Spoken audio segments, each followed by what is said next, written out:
আমি যাচ্ছি না কুসুম, খবরদার না, তাহলে এই ব্রত ভেঙে যাবে। তুই একদম আসবি না। তোমার পা কেটে গেছে, তোমার পা দিয়ে রক্ত পড়ছে বাবা, তুমি আর পারবে না। পলক, তুই আসবি না কুসুম।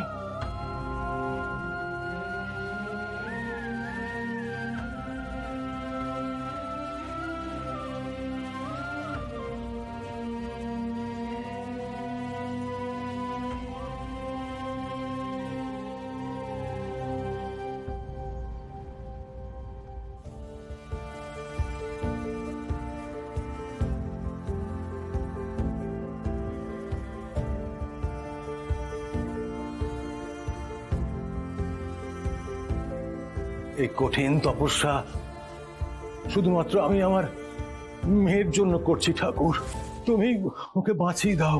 ও সমস্ত যন্ত্রণা, কষ্ট তুমি নিজের কাছে টেনে নাও ঠাকুর। দরকার পড়লে তুমি আমার প্রাণ নাও ঠাকুর।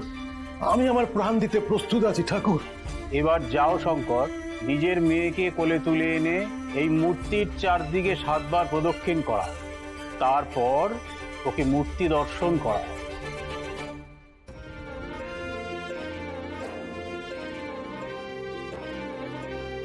সবকিছুর আগে এই গঙ্গা জল মেয়ের গায়ে ছিটিয়ে দিও, তারপর এই সিঁদুর নিজে হাতে মেয়ের কপালে পরিয়ে দিও।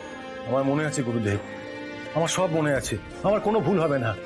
যেভাবেই হোক আমি ব্রত সম্পূর্ণ করবই। আজ তোমার ভক্তি দেখে আমি গর্বিত শঙ্কর। ঈশ্বর নিশ্চয়ই তোমার এই পরীক্ষা বৃথা যেতে দেবেন না।